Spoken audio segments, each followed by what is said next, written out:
Good afternoon, everybody. I'm Kevin Papp, Minnesota Farm Bureau President, on this special edition of Shop Talk. It's coming again from my shop in the background. We have a special guest today, the USDA Secretary Sonny Perdue, and really, as we thought about the title for the series we did all summer, it kind of goes back to the Back to Our Roots tour that the secretary did, where we actually did it in the shop. It's like, let's use Shop Talk. So thank you, Mr. Secretary, for that great idea. It's an opportunity to kind of hear and talk with the secretary. We've advertised this for a couple of weeks, for about a week now. People have been submitting questions from all different places. We've kind of taken those questions, compiled them together, put them in a logical order as they've come in, and hope to get to as many of them as you can. I can say that I personally know that the Secretary's office is interested in all the thoughts from out there. So if you didn't get your question answered or your topic, we're going to ask you still to type it in the Q&A box or use the chat feature, whatever's easiest for you. And we will make sure that the Secretary's office is aware of all those topics or those questions or concerns not addressed. But we're going to kind of go off the questions that have been submitted in the last week or so.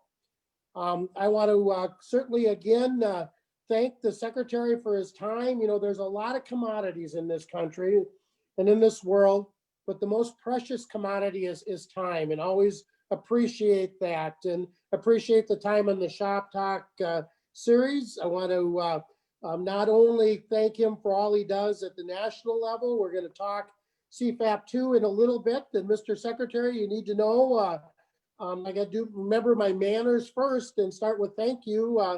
Had a great experience this morning at the Blue Earth County FSA office.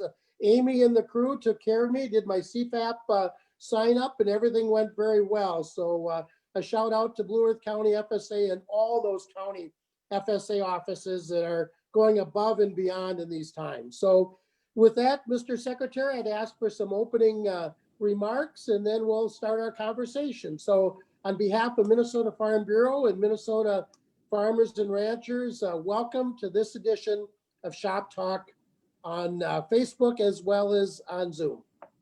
Well, Kevin, good afternoon. It's great to see you again, and as well as your wife. You know how fondly I recall the real venue there in Kevin Papp's shop in 2017. I want to congratulate you and the Minnesota Farm Bureau for putting on a great informative meeting. And it's always communication is the key. And I think keeping your members informed and keeping the opportunity and the lines of communication open back and forth is really what enables us to continue along. So congratulations, and thank you for the shout out for FSA people. Boy, they've been put upon over the last 3.5 years, from 2 MFE programs, 2 CFAP programs now, and as well as disaster programs. So they're the real heroes in this whole effort, and I want to give them a shout out too. I hope all of your members are having the same experience that you told about this morning. So we're happy to be here, and I look forward to the questions. As you said, if we don't get to some of those, then please submit them, and we'll get back with your members about that. So it's good to be with you again, and always good to see you. But thank you, appreciate that. Let's start with CFAP 2. That is a program that certainly technology has helped us to sign up with. Would you talk a little bit about how the decisions were made on CFAP 2, and maybe are there any changes from CFAP 1, and just some thoughts on that? Yeah, let's go back to really CFAP 1. If you remember, when COVID hit, obviously agriculture was not immune to the effects of COVID, and we saw those impacts, particularly in the specialty crops, the produce, the milk being dumped, even animals potentially being euthanized, and in that way. So we wanted to get money out the door very quickly. Congress appropriated $9.5 billion initially, and then appropriated $14 billion for the CCC. It was only going to be available in July. I felt like we need to get money out quicker than that because of the suddenness of the pandemic and our food supply chains being disrupted. So we took the 9.5 they appropriated in COVID, along with $6.5 billion we had in CCC. That was the first $16 billion program. The design of that was to work very quickly, essentially with the damage in the first quarter, going up to about April 15th. And some of your cattle guys may know that we had sort of an April 15th cutoff that looked like kind of a cliff to whether you sold before April 15th or afterwards. So CFAP 2, we always had planned to use that $14 billion with a program called CFAP 2. And that's what sign up began this past Monday on. And we did learn a lot. We added commodities. Kevin, I've learned about some commodities. I didn't even know what they were when people showed damage from that. So we've got about 89 different commodities and crops that people are eligible for. Farmers of all sizes, large and small. We're staying with the same payment limit of $250,000, and the AGI limit is, as people are familiar with, of $900,000. But there are 3 different levels of criteria. The one that was the one that we used in CFAP 1, a 5% decrease in revenue there, 5% decrease in pricing. Those were mostly for your commodity crops, so we had good price discovery on, and that's what we did. The ones that we did not have price discovery, we're putting them in a sales component. There were a lot of specialty crops that had no real standard of price discovery, and it was frankly regionally different all over the country. So we're going with a sales perspective there. If you had a different level of sales in 2019 than you had in 2020, then you'll qualify. If you had a decrease in that, you'll qualify under that sales. And then for those crops that didn't qualify under either one, there's going to be a minimum $15 an acre payment for all those other crops as well. So those are the primary differences. And as you know, we want to talk about sign up began this past Monday, the 21st. It goes through December the 11th, I believe. And I want to give you a number for your members. If they, I'm glad you had a good experience, but somebody that may not be familiar with going in the FSA office, I want to give a number out that they can call if they need individual help on that. And it's 877-508-8364, 877-508-8364, or they can go to farmers.gov/CFAP is also to learn more about the program. But hopefully our specialty crop, particularly on CFAP 1, have been rather slow coming in. We're still processing a lot of that, but hopefully farmers will go ahead and sign up for CFAP 2, where we can begin that process and we get money out the door. Well, thank you. And thank you for those numbers. We'll also include those in the chat. So everybody, if they didn't get them, both the website or the email as well as the phone number. Kind of following up on the CFAP 2, a lot of questions came in talking about renewable energy, the ethanol plants, depopulating animals. Any thoughts on those 2 topics? Yeah, there were a lot of requests, obviously, on that. Congress is still debating on another CARES program, another COVID program that they will have to instruct us on that. We had some provisions in our EQIP program over depopulation, but we were not able to do what the requests were, nor in the ethanol and biofuels industry at all from a processing perspective. Our CCC guidelines did not allow us to go out there. We had a lot of requests, obviously from timber and textiles and ethanol and other type of processors there. But the USDA is always and traditionally and historically been about the producer, and we've got limitations over how far we can go in that overall supply chain. So Congress may address some of these. There's been conversation about a willingness to do that. Whether we get another COVID package or not remains to be seen. We're just delighted that the House passed the CCC replenishment in this CR that we just got this week. So we're delighted with that, and we're going to continue to move forward. That will enable us to pay out our normal obligations like the PLC, ARC program, MARC PLC, as well as our CRP programs. Had that not occurred, we would not have had the money in the CCC bank account to pay out those programs. Now we will. Thank you, Mr. Secretary. Our first question is going to come from Dan Glessing. Dan Glessing is our Minnesota Farm Bureau Vice President. He and his wife, Sina, who happens to be an ag educator, have a dairy farm that is about an hour west of Minneapolis, St. Paul. And Dan Glessing, I believe your question has to do with trade. So Dan, please, looks like you're in the field.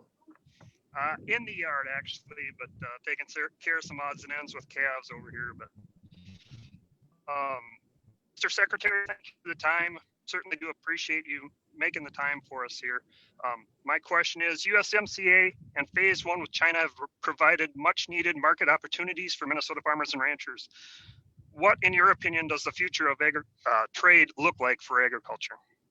Well, we're going to continue. Obviously, USDA, together with Ambassador Lighthizer, our trade representative, have been very aggressive in trying to develop new markets around the world. We think the opportunity with the Brexit in the UK is another opportunity. The Japan deal doesn't get talked about a lot, but Japan and South Korea solidifying those markets. We still got some ways to go with Japan. That was just a Phase 1 agreement with Japan. But the USMCA solidifying our neighbors to the north and south was a big hit. Phase 1, again, another phase program. And while China got off to a slow start, it was just signed in February, and then the pandemic hit us. Global economy kind of blew up a little bit. But the last 8 weeks, they're really trying to catch up to live up to those commitments. I think you hopefully you see that reflected in the pricing of corn and beans recently here, and we want to continue. We are obviously not forgetting the other Indo-Pacific regions. India is a huge market. They've just been a tough nut to crack. But again, the Thailands, the Vietnam, the Philippines, the Taiwans, all those, we're making aggressive efforts in there. The one that bothers me and concerns me the most is the European Union and their efforts. We'll talk more about that, about where they're headed, but the European Union has been very tough over our products, and I think the president may have to intervene after the election on that one in order to have some balance with the European Union. Thank you. Our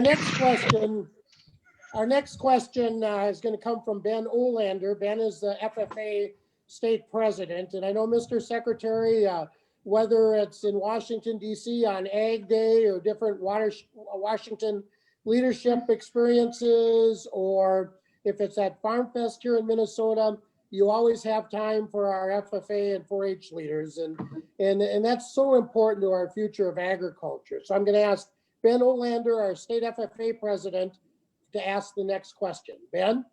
Okay. Well, it's an honor for you to take some time for us, Secretary Perdue. So we appreciate it.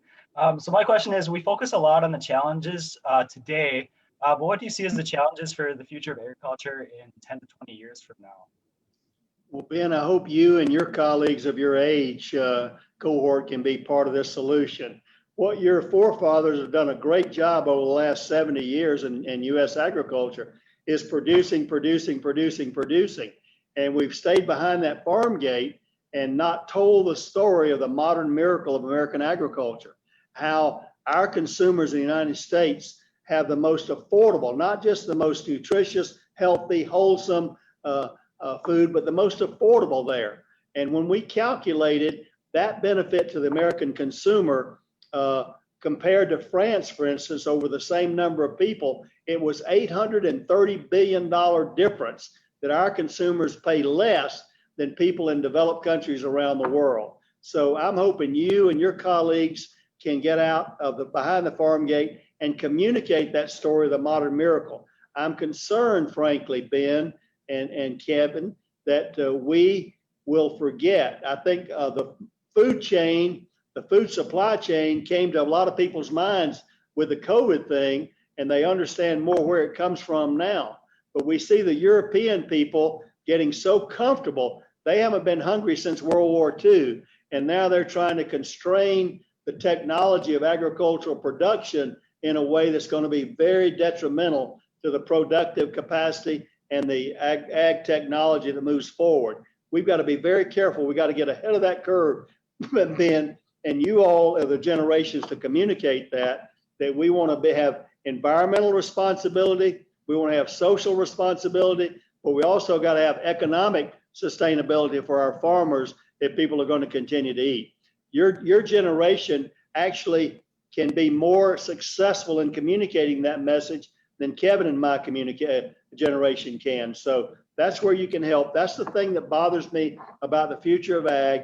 Will our consumer base that takes us for granted get so lax that they want to dictate our production policies going forward, both in livestock, animal welfare, as well as technology? That's what's happening in the European Union today. We can't afford that to happen in the United States. Thank you. Kevin, you're muted.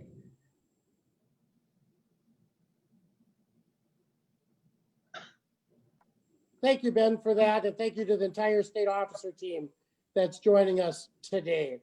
Our next question, Mr. Secretary, comes from Shane Isney.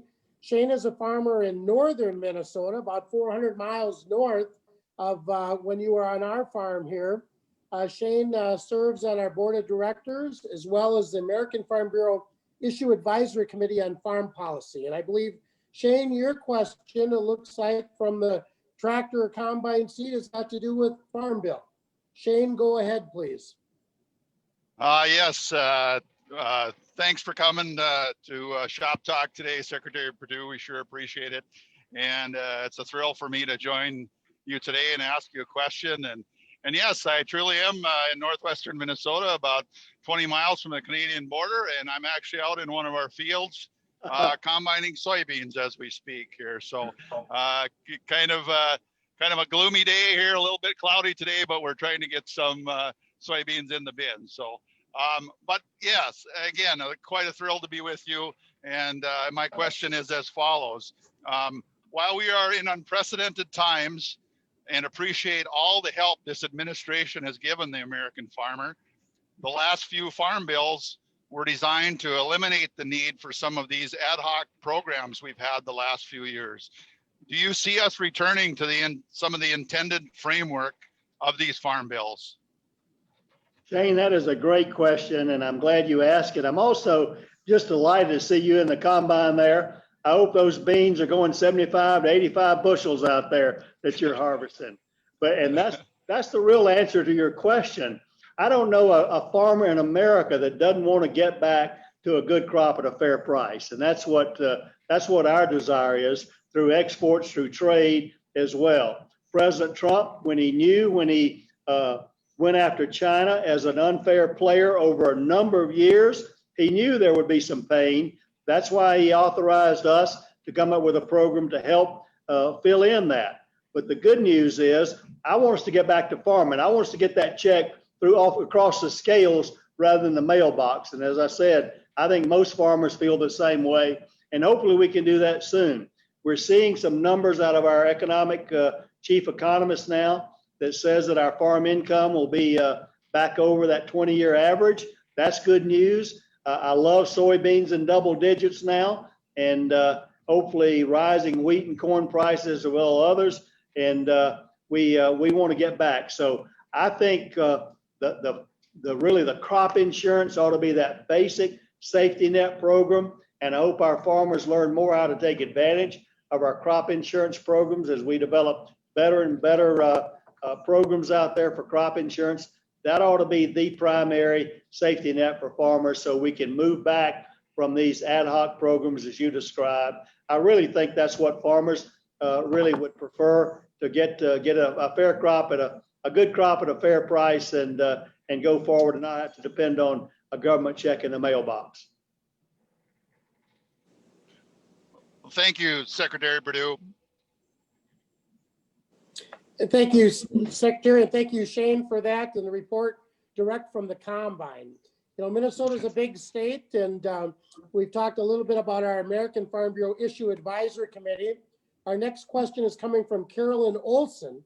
Carolyn served as the chair of our Organic Issue Advisory Committee for American Farm Bureau, and served through that, and now is chair of the Minnesota Department of Ag organic task force. And Carolyn, I believe your question has to do with organic agriculture. Carolyn, go ahead, please. Yeah, thank you, Secretary Perdue, for attending our shop talk today. My husband Jonathan and I transitioned to organic agriculture in 1998, and we have seen the growth of the organic industry and the benefits of having a clear set of rules under the National Organic Program. How strong is the USDA's commitment to organic agriculture in ensuring integrity of the organic seal?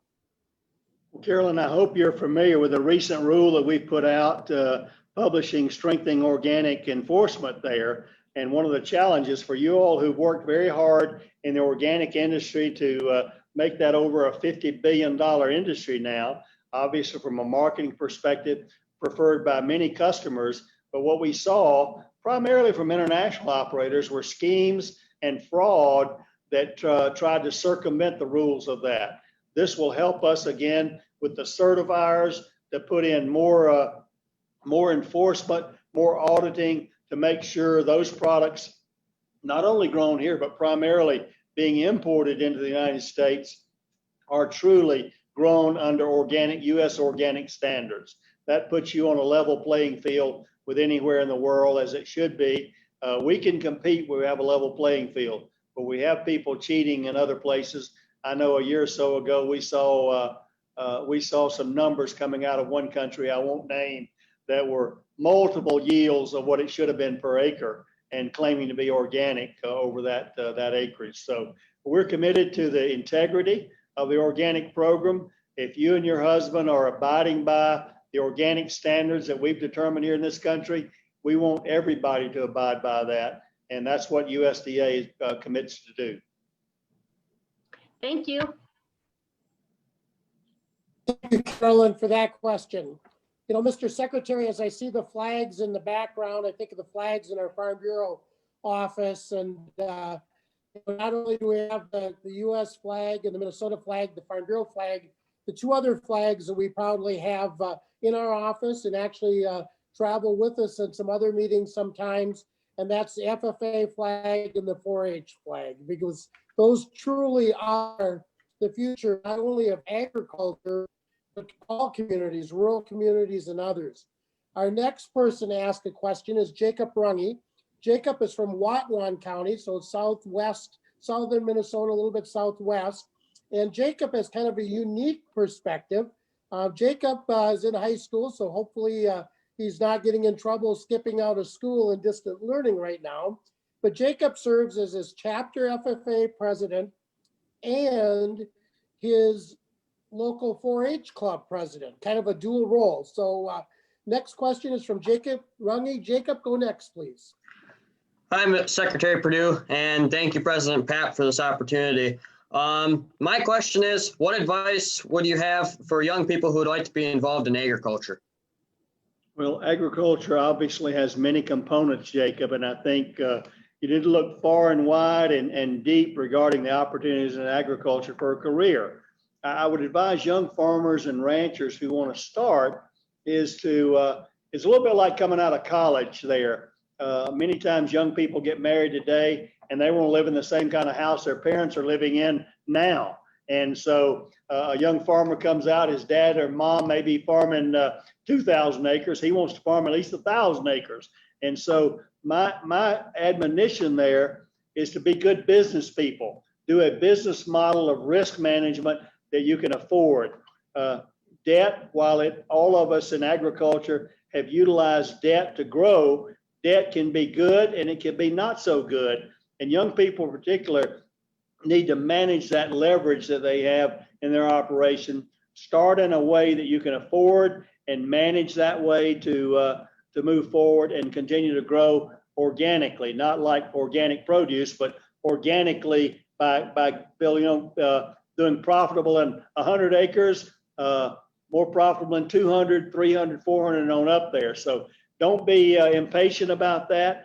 Just you can learn a lot about a small farm operation that way.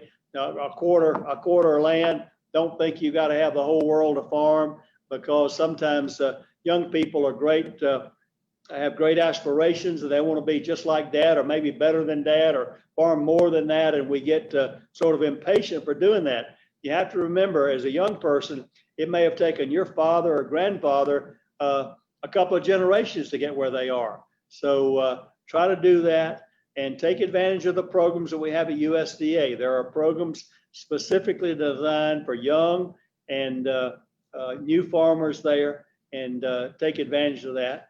And just you all are creative, you're innovative, you're the generation that's going to fully mature this ability for technology to advance productivity.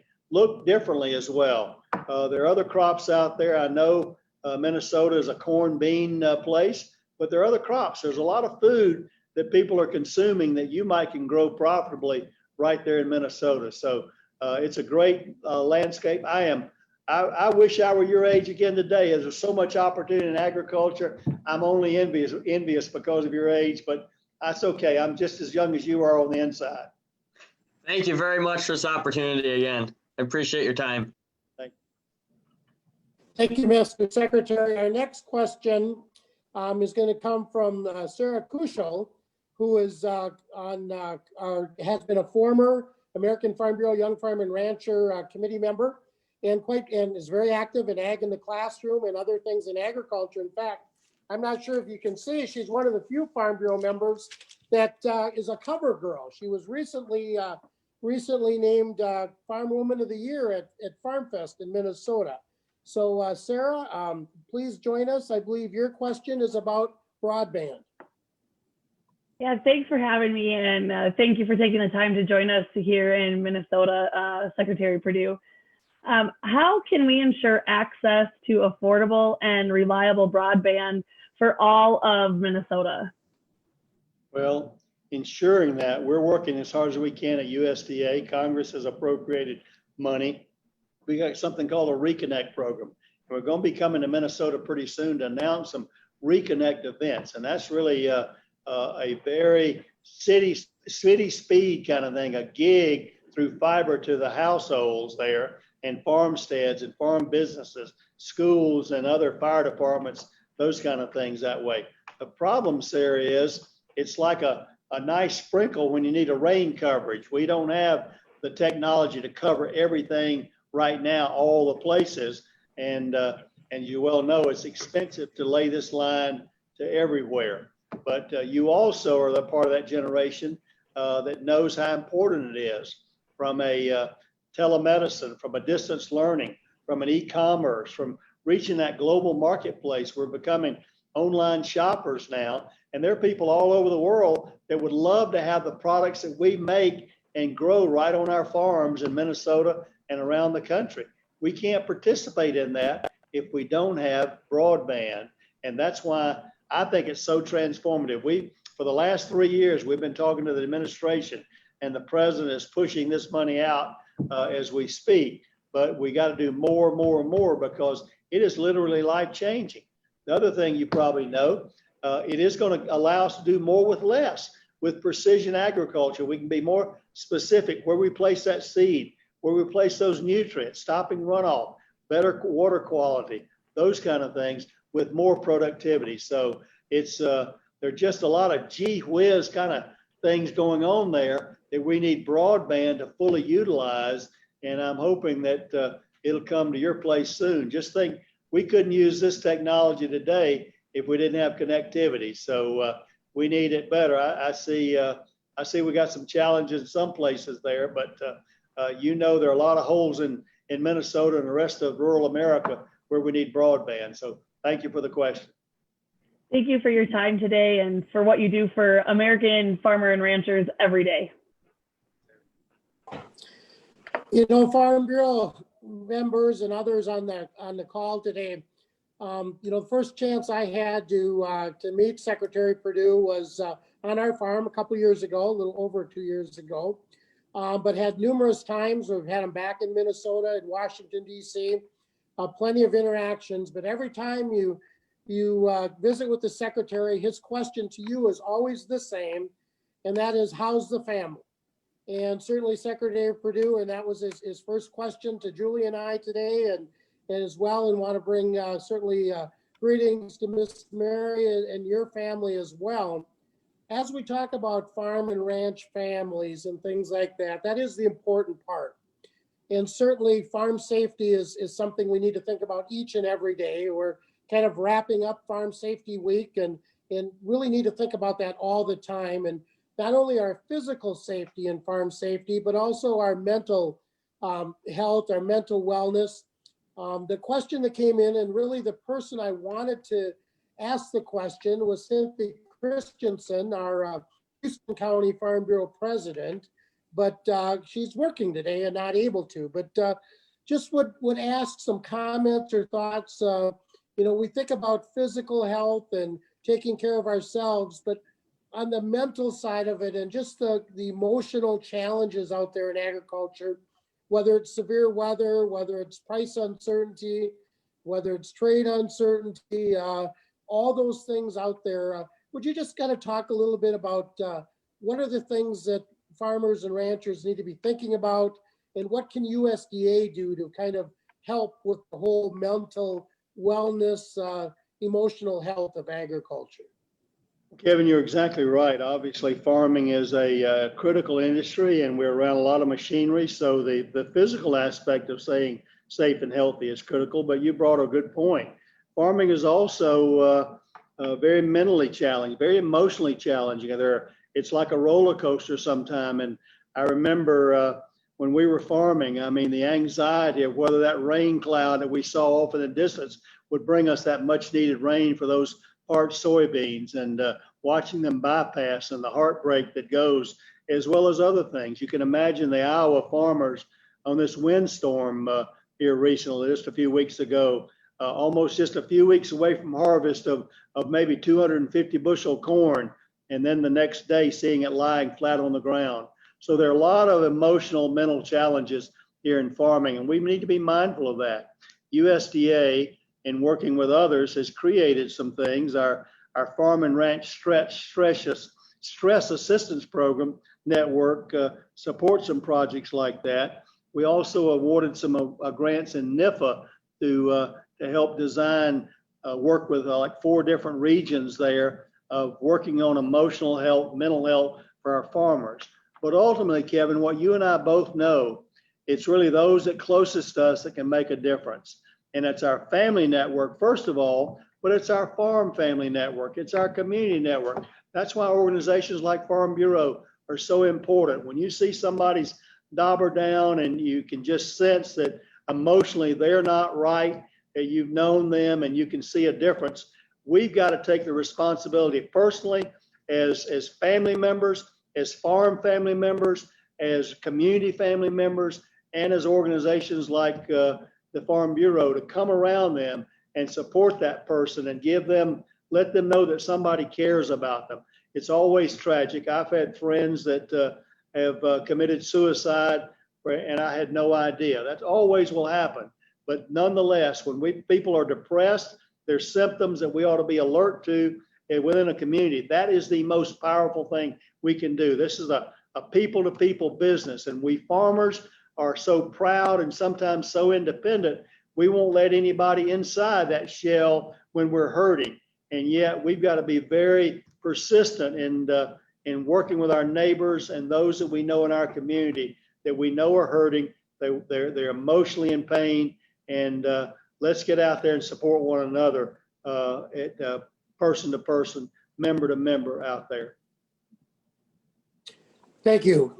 You know, our last question is got to do a little bit with the COVID-19. We've talked a little bit about broadband, and we've all learned through Zoom and technology and distance learning and distance working how important broadband is. We've talked a little bit about the livestock and just-in-time inventories and people understanding the shelf could be empty even though there's plenty of meat out there, pigs out there. Are there any other COVID-19 lessons that we've learned? Well, I think again, it brings to my mind the resilience of our agricultural community. What I've learned, Kevin, is that we had 2 very efficient food supply chains. One was dealing with our institutional food services on one hand, from a packaging and processing perspective, and the other was dealing with our grocery line and retail unit that way. It's like a 4-lane highway. We had 2 of those lanes shut down immediately, and we had to pivot very, very quickly when you heard of produce being plowed under, milk being dumped, animals potentially being euthanized there. Then I applaud our producers using their creativity and their adaptability. You know that we were also threatened in our food processing food supply chain with the infection that we saw in coworkers that way that made us very anxious. I want to applaud the president once again for enabling us over the Defense Production Act to bring everyone together and say, this is serious. We never had to deploy that Defense Production Act because that gave everybody the signal that we need to work together to do that. So USDA, the companies, the farmers, work with community public health, state public health people to get these facilities back up working. We still, obviously, you know, in Minnesota, we lost some animals because we have such an efficient supply chain in the United States that leads to the lowest cost. You heard me say earlier about the $830 billion. It makes me want to ask, Kevin, every time somebody talks about farm subsidies, who's subsidizing who? It's the farmers of America that are subsidizing our consumers across our country, where they can spend over $800 billion over things other than food. So what we've got to do is build in resiliency. We've learned a lot that, but just like farmers, we can't plant for the last year. Who could have contemplated a pandemic such as we've seen since January? I don't think any of us could. The last one we've seen was 1918 in the Spanish flu there in 1918. So it's been over 100 years since we've seen that time, but I rely on the fact that our farmers will do whatever it takes. Our producers are the kind of people, and they kept going. They didn't stop. They didn't work remotely. They went out there and continued to do whatever they did because they knew better than anybody that food is vital. It's a noble enterprise and our people needed food. And we saw those meat cases start becoming bare. You can imagine the kind of panic we would have had if we didn't get that turned around very quickly. So I think what we've learned is farmers are still the best in all the world, and they're going to do whatever it takes to keep people fed. And for me, as a father, a grandfather, as a citizen, I'm so grateful of that. And I want to just give another salute and thank you to our producers out there. Mr. Secretary, you've seen in the last few minutes that you've talked directly to farmers in the yard doing chores, farmers in the field combining, in the shop, in the barn, every place else. As you are talking to those farmers, I guess as a last closing conversation is, what is your message to those farmers listening in the combine and on the farms? What's your message to farmers this fall? You know, for most parts, look at compared to 19, and I'm happy that we had a good WASDE report a week or so ago, and we've seen some uptick in prices. That's what we really need. Like I said earlier, we want to be environmentally sustainable. We want to be socially sustainable so people around the world can afford the food, but we've got to be economically sustainable. I want agriculture to get back to a sound, profitable way where our sons and daughters who want to go into this noble enterprise can look at it as a livelihood. I don't want people to have to leave our farms and our lands, go into towns for a job while we need them to continue to produce a growing world of 10 billion people by 2050. So I'm going to tell people, I don't need to really give advice to farmers. They do it day in and day out. And I'm grateful. America's grateful for what they do. I can tell you, you've heard me say this before, Kevin. I don't understand how a boy growing up in Queens and New York real estate has such affection and affinity for the American farmer and rancher, aside from the fact that he looks and sees in them the American spirit. Farmers and ranchers embody that American spirit that built this country on American pride, over creativity, hard work, values, never quitting, entrepreneurship, risk taking. And that's what I know of the American farmer. And I think that's what we'll continue. So I'm proud to be part of this. I'm proud to serve American farmers as the Secretary of Agriculture under President Trump. And I'm just, I hope you can tell I'm more proud of you guys than I can ever be. Well, Mr. Secretary, on behalf of Minnesota Farm Bureau members and others on the call, we want to thank you for your time today. But more importantly, thank you for your time each and every day at USDA and your entire team that is there for us in agriculture. We want to welcome you back to Minnesota anytime. Our shop is always open. We do Farm Fest every year with pork chops and pancakes. So we would want to invite you back for that, or anytime you're in Minnesota. We would just love to show off the state. So again, Mr. Secretary, thank you for all you do in agriculture, and thank you for your time here. You could just see you're great with pancakes. You're great in DC, and you get out and visit with farmers, and we really appreciate that. Any final thoughts? Yep, just give Julie a big hug for me, and look forward to seeing you all in person soon.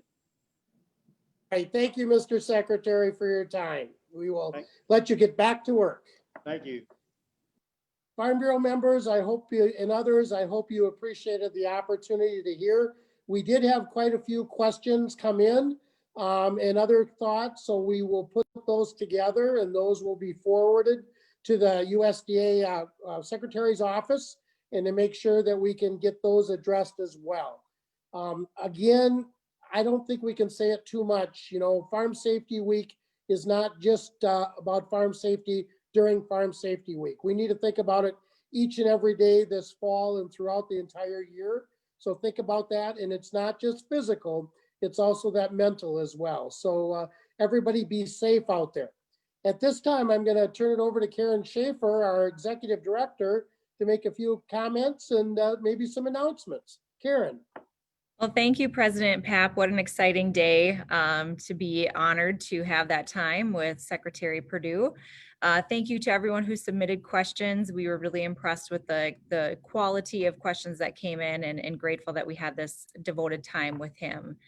As we look to the future, these shop talk sessions have been extremely successful, and it's a way for us to connect with our members and agricultural representatives that aren't members with some great speakers and some great content. So we are planning to continue this series, and you can follow along, and we'll start already next week on October 1st with some new shop talk topics. So watch for that in some email notification on our social media. As a reminder, all of the previous shop talk sessions can be viewed on our website at fbmn.org. And for those of you who are not Farm Bureau members, it is the end of our membership year. We end membership on September 30th and start over again. So it's a great time to join the work that we do and be a part of this great movement of Farm Bureau. I know when Secretary Perdue had mentioned the pandemic we've been through before in 1918, 1919 with the Spanish flu. Surprise, that is actually the years that Minnesota Farm Bureau and farm bureaus across the country were started. And so we've heard before from our previous executive director, Chris Raditz, that if we can form an organization like Farm Bureau in the midst of a pandemic, I can only believe we can grow ours even stronger in the midst of this pandemic. So thank you so much for participating in this shop talk and others, and watch for more information from us on the future sessions. Well, thank you, Karen. And I just want everybody on Zoom and on the call to know this stuff doesn't happen by itself. So Karen, I'm going to ask you to switch your camera around and pan the room and thank everybody that's socially distanced in the room. Really appreciate the Farm Bureau team that make this all happen, to make us look good and get the right people on the screen at the right time and things like that. So again, appreciate everybody's attendance today. Be safe each and every day around the home, around the yard, and around the farm, and take care of each other. So we will keep an eye out. We'll have more details on October events coming up. Will be they'll be Zoom capable probably, but they will also be very easy to conference call, to take it from the combine, from the tractor, the truck, whatever. We want to make them as convenient as possible through this harvest season. So with that, on behalf of Minnesota Farm Bureau, thank you each and everybody for joining us. this concludes today's edition of our special edition of Shop Talk with USDA Secretary Sonny Perdue. Have a great day. Thank you.